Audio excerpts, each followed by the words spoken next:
Hello guys, कैसे हैं आप सभी। सो गाइज, जैसा कि आपने सुना था कि हम लोग टॉप 50 रूल्स आपको कराने वाले हैं। सो गाइज, उस टॉप 50 रूल्स को मैं कैसे कराऊंगा मैं आपको ये बता दूं और फिर वीडियो शुरू करता हूं। मैं यहाँ पे आपको चैप्टर वाइज ही शुरू करूंगा पढ़ाना, लेकिन ऐसे नहीं जैसे मैंने अपने ग्रामर कोर्स में पढ़ाया।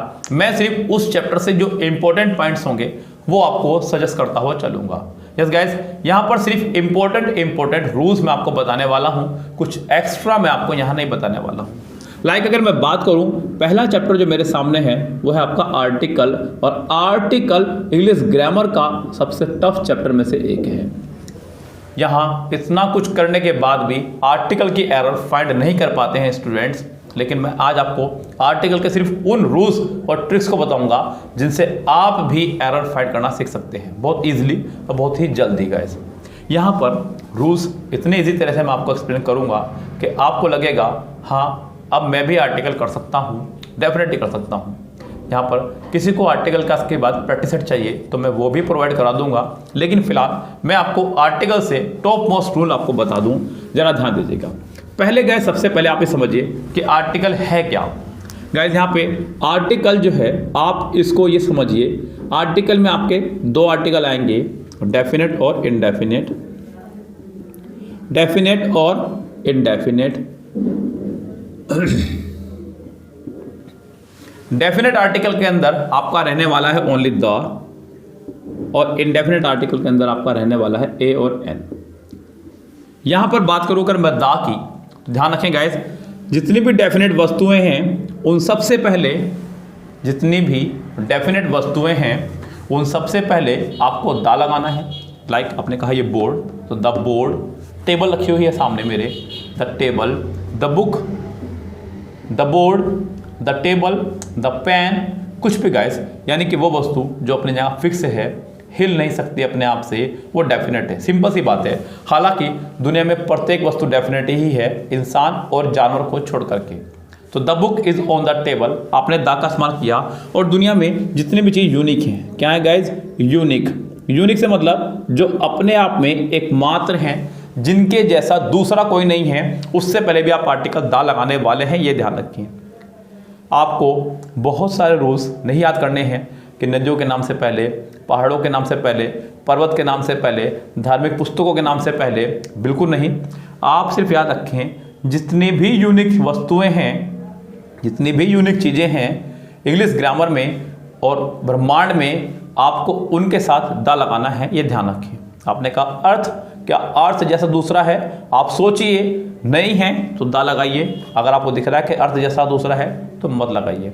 हालांकि यहाँ पे आपका द लगेगा, सन द लगेगा, रामायणा द लगेगा, गीता रामायणा लगेगा, द लगेगा, गंगा द लगेगा।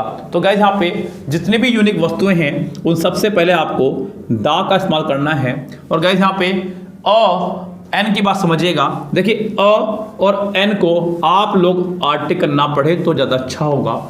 आप इन्हें एडजेक्टिव समझें, पहले मैं आपको बता दूं, क्योंकि अ और एन का इस्तेमाल हमेशा नाउन से पहले होगा। बिना नाउन के आर्टिकल आपके दो आएंगे ही नहीं। अगर आप ये सोच रहे हैं कि शी इज एन ऑनेस्ट, तो यहाँ पर आपका ये सेंटेंस रॉन्ग है, क्योंकि ऑनेस्ट आपका एक एडजेक्टिव है और एडजेक्टिव ये खुद भी हैं। यहाँ पर आपका आर्टिकल आने की रिक्वायरमेंट नहीं है। अगर यहाँ पे आपका सेंटेंस होता she is an honest girl, तो आप इस सेंटेंस को ठीक कर सकते थे। अभी आप इससे पहले एन लगा सकते हैं, क्योंकि ये एन आपका गर्ल के लिए है, लेकिन है इसके हिसाब से ही, तो यहाँ पे एन लगा सकते हैं। लेकिन ऊपर वाला सेंटेंस आपका पूरी तरह से रॉन्ग है गाइस, ये ध्यान रखा करें गाइस। यस, तो यहाँ पर सेंटेंस को किस तरह बनाना है वो सीखेगा। मैंने आपको बताया कि आप ए या एन को आर्टिकल नहीं, आप इन्हें एडजेक्टिव यानी कि विशेषण समझते हुए चलें। तो सबसे पहली बात यही है कि ए या एन आपके आर्टिकल नहीं, आज से एडजेक्टिव है मेरे हिसाब से। जब तक सेंटेंस में आपका नाउन नहीं होगा तब तक आप आर्टिकल ए या एन का इस्तेमाल नहीं कर सकते। सो गाइस, आर्टिकल ए या एन को आप एडजेक्टिव की तरह मानते हुए चलेंगे। अब जरा देखिएगा, मैंने आपको बताया दो बातें अभी तक सिर्फ, पहला दा के विषय में कि जितनी भी डेफिनेट वस्तुएं हैं या यूनिक वस्तुएं हैं उनसे पहले आपको दा लगाना है, और आर्टिकल ए या एन के विषय में जब तक आपका काउंटेबल नाउन नहीं आएगा तब तक आपको अ या एन नहीं लगाना है। आप एडजेक्टिव से पहले अ या एन का इस्तेमाल नहीं कर सकते, ध्यान रखें। अगर आप ऐसा सोच रहे हैं कि शी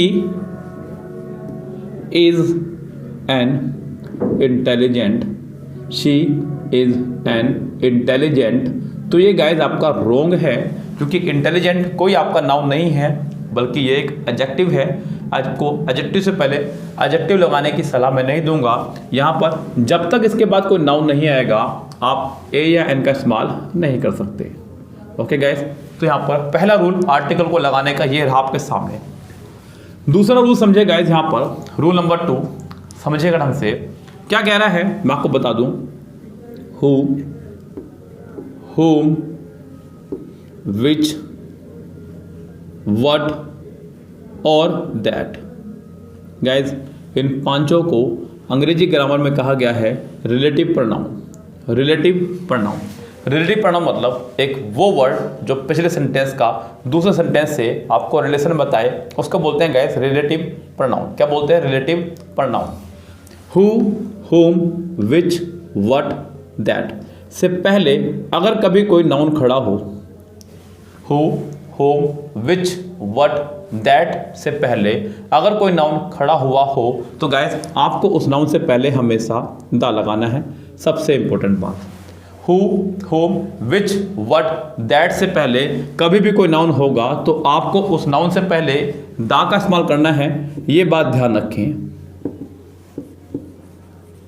और एक बात और मेरी याद रखना बच्चों, कभी भी ध्यान रखना इस बीच और इस बीच कोई भी एक्स्ट्रा वर्ड आपका यहाँ नहीं होना चाहिए, यानी कि इनसे पहले आने वाला आपका नाउन जस्ट इनसे पहले ही होना चाहिए। इस बीच कोई भी वर्ड आपका नहीं होना चाहिए, ये भी मैं आपको बता दूँ। यानी कि who, whom, which, what, that से पहले कभी भी अगर कोई नाउन आएगा तो उस नाउन से पहले आर्टिकल आना अनिवार्य है, ध्यान रखें। साथ ही साथ गाइस यहाँ पे एक बात और याद रख लें, जिस तरह से आपको पता है कि रिलेटिव प्रोनाउन से पहले आने वाले नाउन से पहले आपका आर्टिकल आना है, उसी प्रकार प्रपोजिशन से पहले आने वाले नाउन से पहले भी, प्रपोजिशन से पहले आने वाले नाउन से पहले भी आपका आर्टिकल आना है, ये भी ध्यान रखें। अगर प्रपोजिशन से पहले आपका कोई नाउन आ रहा है तो उस नाउन से पहले आपका आर्टिकल आएगा, ये बात भी आप खूब अच्छे से ध्यान रखें गाइस। ऐसा हो ही नहीं सकता कि प्रपोजिशन से पहले कोई नाउन हो और उस नाउन से पहले आर्टिकल आपका ना हो। हालांकि ये जरूरी नहीं है कि चलिए दा ही आएगा लेकिन आर्टिकल आएगा, इस बात का ध्यान रखें इस गाइस, क्योंकि आर्टिकल को लेकर के बच्चों के मन में बहुत सारी दुविधाएं हैं, उनको अभी तक ये समझ में नहीं आया है, कंफ्यूज हो रहे हैं बच्चे कि कहाँ आर्टिकल आना है और कहाँ आर्टिकल नहीं आना है। यहाँ गाइस आपका आर्टिकल कहाँ, कब, कैसे लगाना है मैं आपको पूरा क्लियर करके दूंगा, बिल्कुल बेफिक्र रहिए। आप लोगों को इन टॉप 50 रूल्स करने के बाद ही अपने अंदर इम्प्रूवमेंट नज़र आना शुरू हो जाएगा। आप लोग फिर प्रैक्टिस भी कीजिएगा, आपको पता चलेगा कि मेरे रूल्स अप्लाई हो भी रहे हैं या नहीं गाइस। सो यहाँ पर चलते हैं अपने नेक्स्ट रूल की तरफ, लेकिन इस वीडियो में नहीं, नेक्स्ट वीडियो में जब तक मुझे आपका सपोर्ट नज़र नहीं आएगा मैं वीडियो की लेंथ नहीं बढ़ाऊंगा। अगर मुझे लगता है कि आप लोग सपोर्टिव हैं, आप मेहनत कर रहे हैं मेरे साथ में, तो मैं अपने वीडियो की लेंथ बढ़ाऊंगा। आपके लिए ये rules within 10 days finish करूंगा। ओके गाइस, फिलहाल आज की वीडियो में इतना ही। Goodbye, have a nice day.